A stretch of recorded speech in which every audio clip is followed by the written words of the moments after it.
Саламатсыздар ма, құрметті студенттер?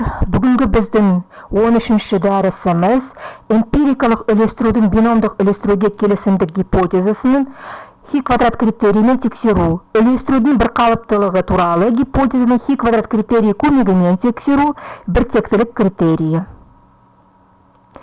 Пирсон критерий көмегімен гипотезаларды тексеруге болады. Статистикалық гипотезаларды тексеруге математикалық статистика мәселелерінің үлкен қабаты кіреді. Таңдаманың немесе іріктеменің кейбір сипаттамаларын біле отырып, немесе жай ғана мәліметтерге ие бола отырып, кездейсоқ шаманың немесе оның параметрлерінің таралуы туралы гипотезаларды тексере аламыз.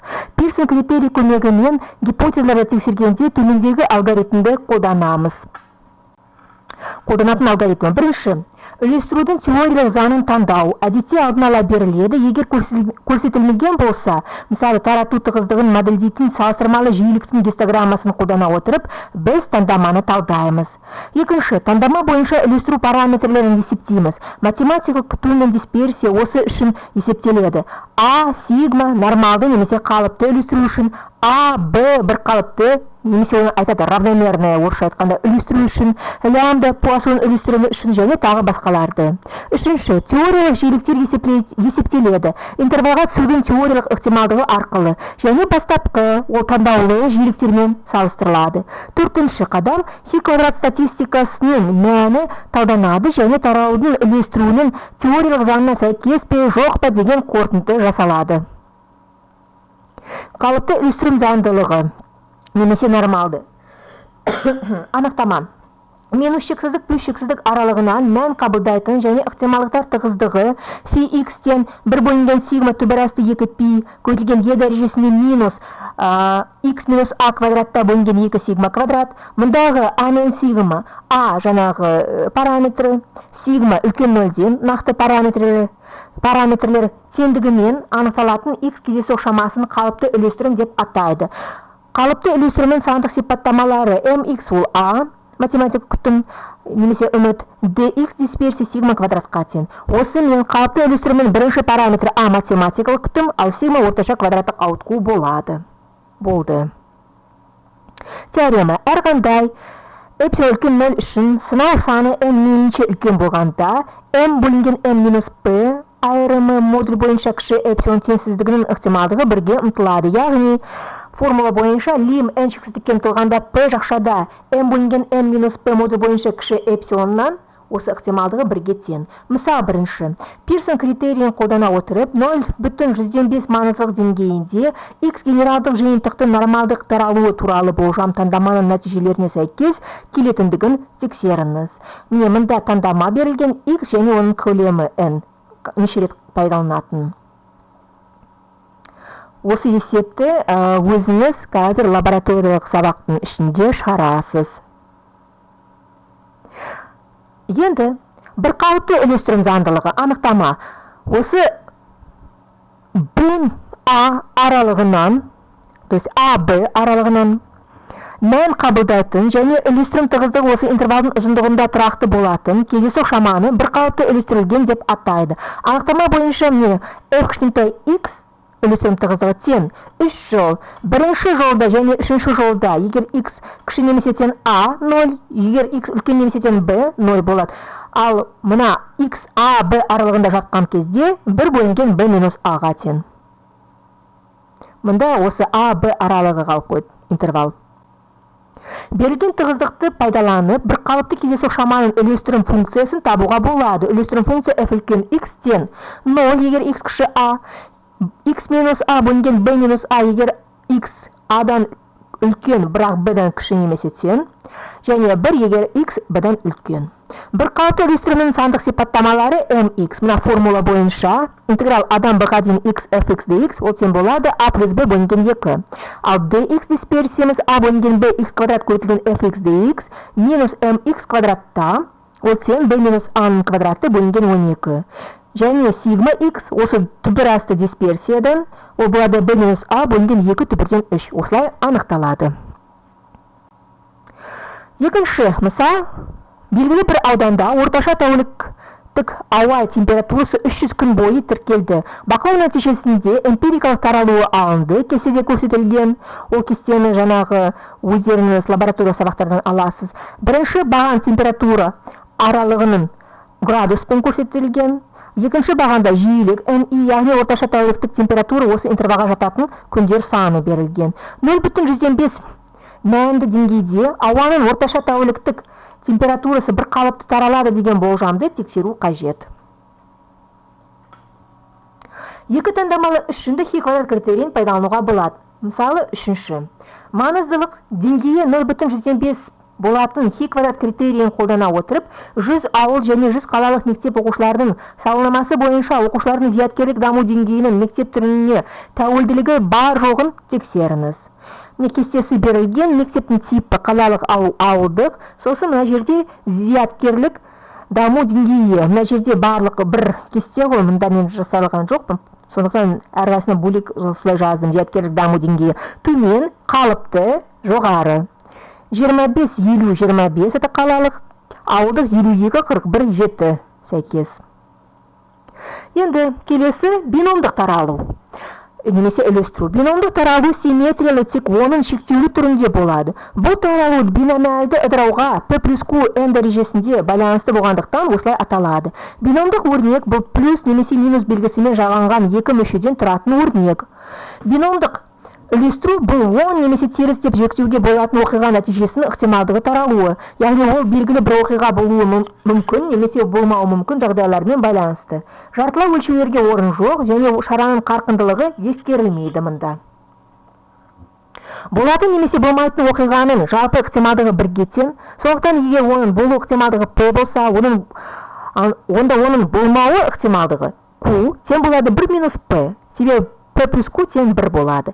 P және Q мүшелері тек бір оқиғаның болуы немесе болмауы ықтималдығын білдіреді. Көбейту заңына сәйкес екі бөлек оқиғаның пайда болу ықтималдығы тәуелсіз құбылыстар үшін болады. P көбейтілген P немесе P квадрат, яғни егер P 0,1 болса, онда P квадрат 0,1.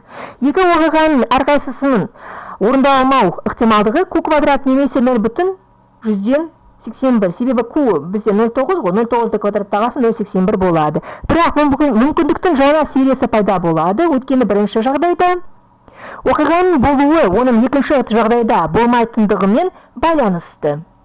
Оның ықтималдығы P көбейтілген Q немесе P бізде 0,1 және 0,9 бен көбейткенде 0,9 болады. Сол сияқты бірінші жағдайда болмауымен байланысты екінші жағдайда орын алатын оқиғаның ықтималдығы да 0,9 құрайды. Сондықтан барлық ықтималдықтар келесідей болады. Екі жағдайда оқиғаның орындалуы P квадрат тең болады 0,1. Екі жағдайда да оқиғаның орындалмауы Q квадрат тең 0,181. Бірінші жағдайда орындалуы және екінші жағдайда орындалмауы PQ тең болады 0,109. Бірінші жағдайда орындалмауы және екінші жағдайда орындалуы QP тең болады бәрі 0,901 көбейткенде 0,109. Барлық нәтижелердің жалпы ықтималдығы P квадрат плюс 2PQ плюс Q квадрат, мұнда QP да PQ да бірдей болғандықтан 2PQ деп қойдық.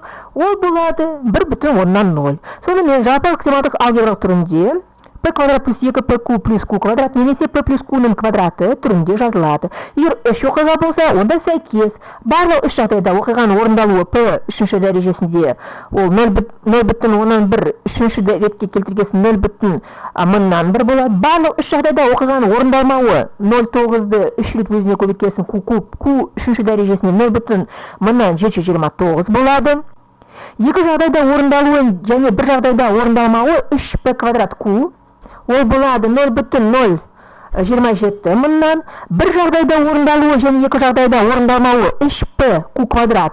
Тағы да 0,243 мыңнан. Сосын барлық нәтижелердің жалпы ықтималдығы P плюс Q үшінші дәрежесінде барлығын қосқанда 1,0.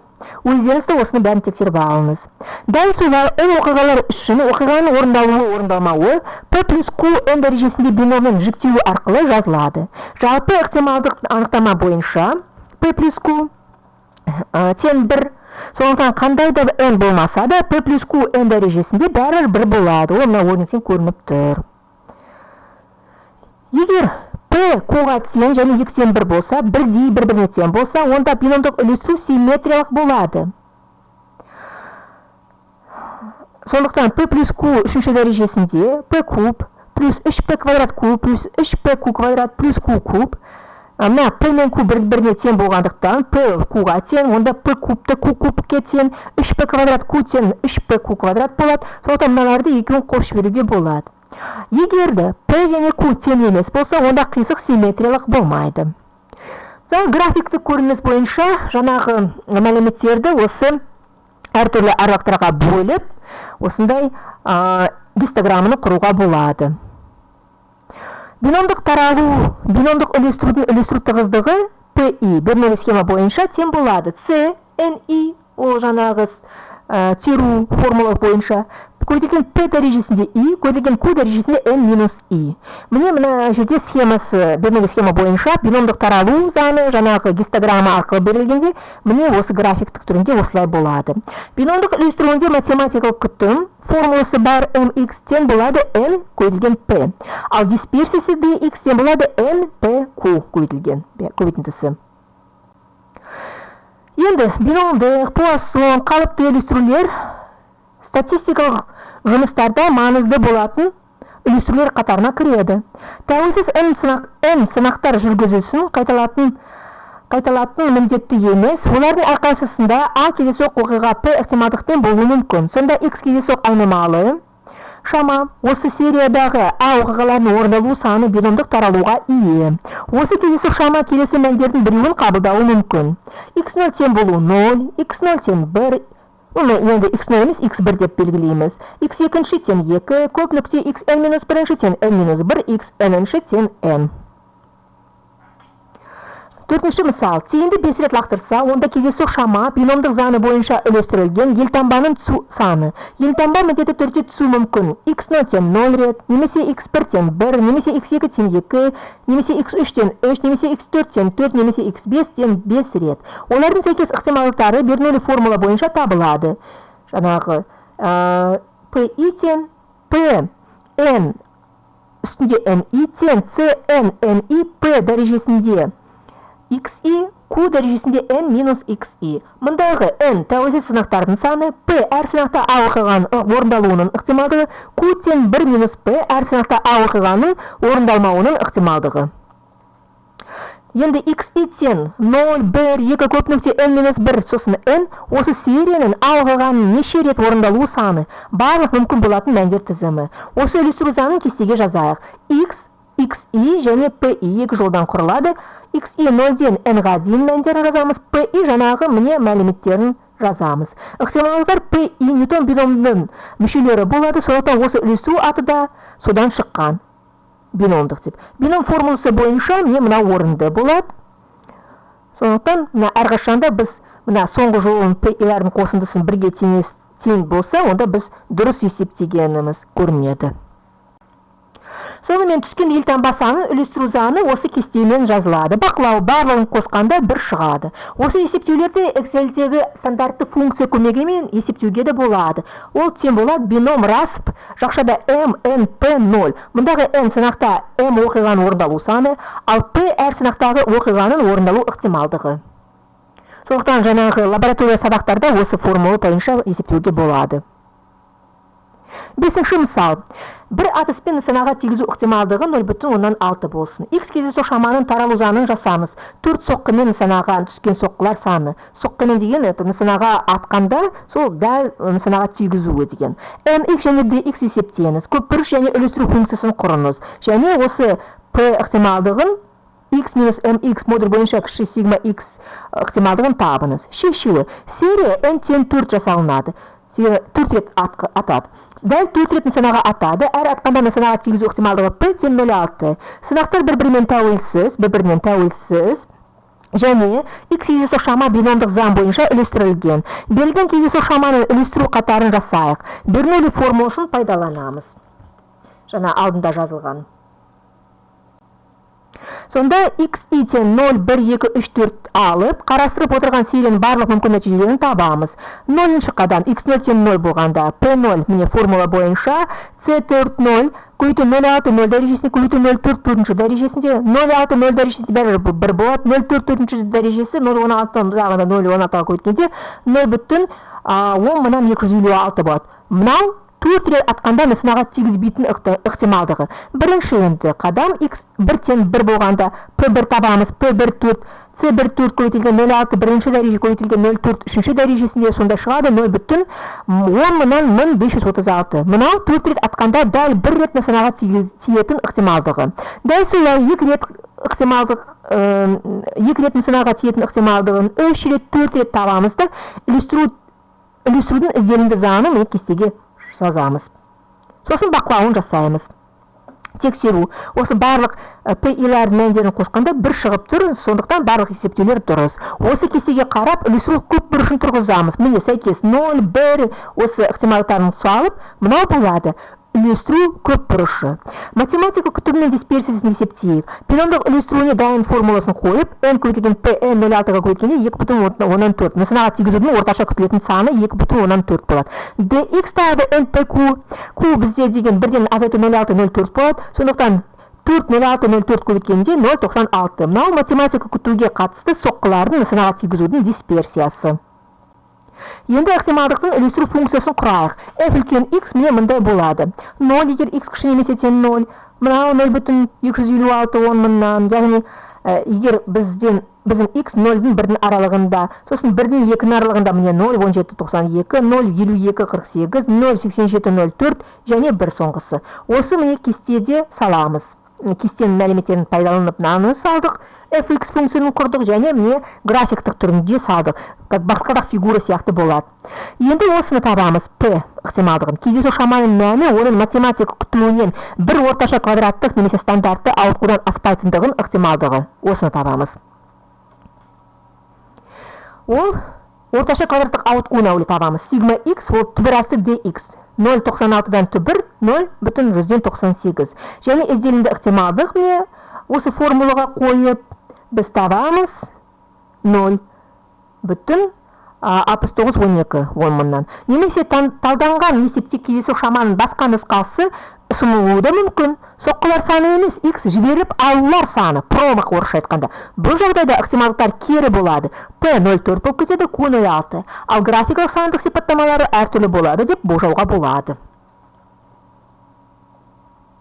Енді соңғы сұрағымыз біртектілік критерийлері. Осы критерийлерге жатады Смирновтың біртектілік критерийі, Лемон Розенблат біртектілік критерийі, критерийлердің қуаты. Орташалардың біртектілік критерийлері. Оған жатады белгілі дисперсиялар үшін екі таңдамалы орташалардың салыстыру критерийі, белгісіз бірақ бірдей болатын дисперсиялар үшін екі таңдамалы орташаларды салыстырудың Сьюдің критерийі, белгісіз және тең емес дисперсиялармен екі таңдамалы орташаларды салыстыру критерийі, Бернс-Фишер мәселесі. Сосын Манн-Уитн критерийі, Крускал-Уоллес критерийі, орташа мәндердің біртектілігін тексеруге арналған F критерийі. Енді дисперсиялардың біртектілік критерийлері.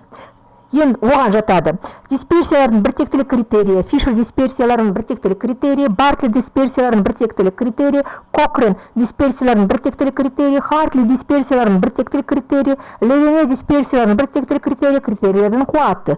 Және шашырау сипаттамалардың біртектілігін параметрлік емес критерийлері, Ансари Брэдли критерийі, Муд критерийі, Сижель Тьюжи критерийі, Кейпен критерийі, Клоц критерийі, критерий күші, қуаты. Енді дисперсияның біртектілік критерийлерге тағы кіретін жаңағы шашырау сипаттамаларының біртектілігін параметрлік емес критерийлері, Ансари Брэдли критерийі, Муд критерийі, Сижель Тьюжи критерийі, Кейпен критерийі, Клоц критерийі, критерий күші, қуаты. Қалыптыдан өзгеше заңдар үшін Кокрен критерийі, қалыптыдан өзгеше ықтималдықты заңдарымен өлшемді есептерді шығарудағы Бартлетт пен Кокрен критерийлері. Осымен, мына критерийлерді болады қарауға интернет жағынан. Біз уақыт шектеулі болғандықтан оны мен мына жерде тек келтірдім. Өз бетімен зерттеуге болады. Осымен біздің дәрісіміз аяқталды. Сау болыңыз.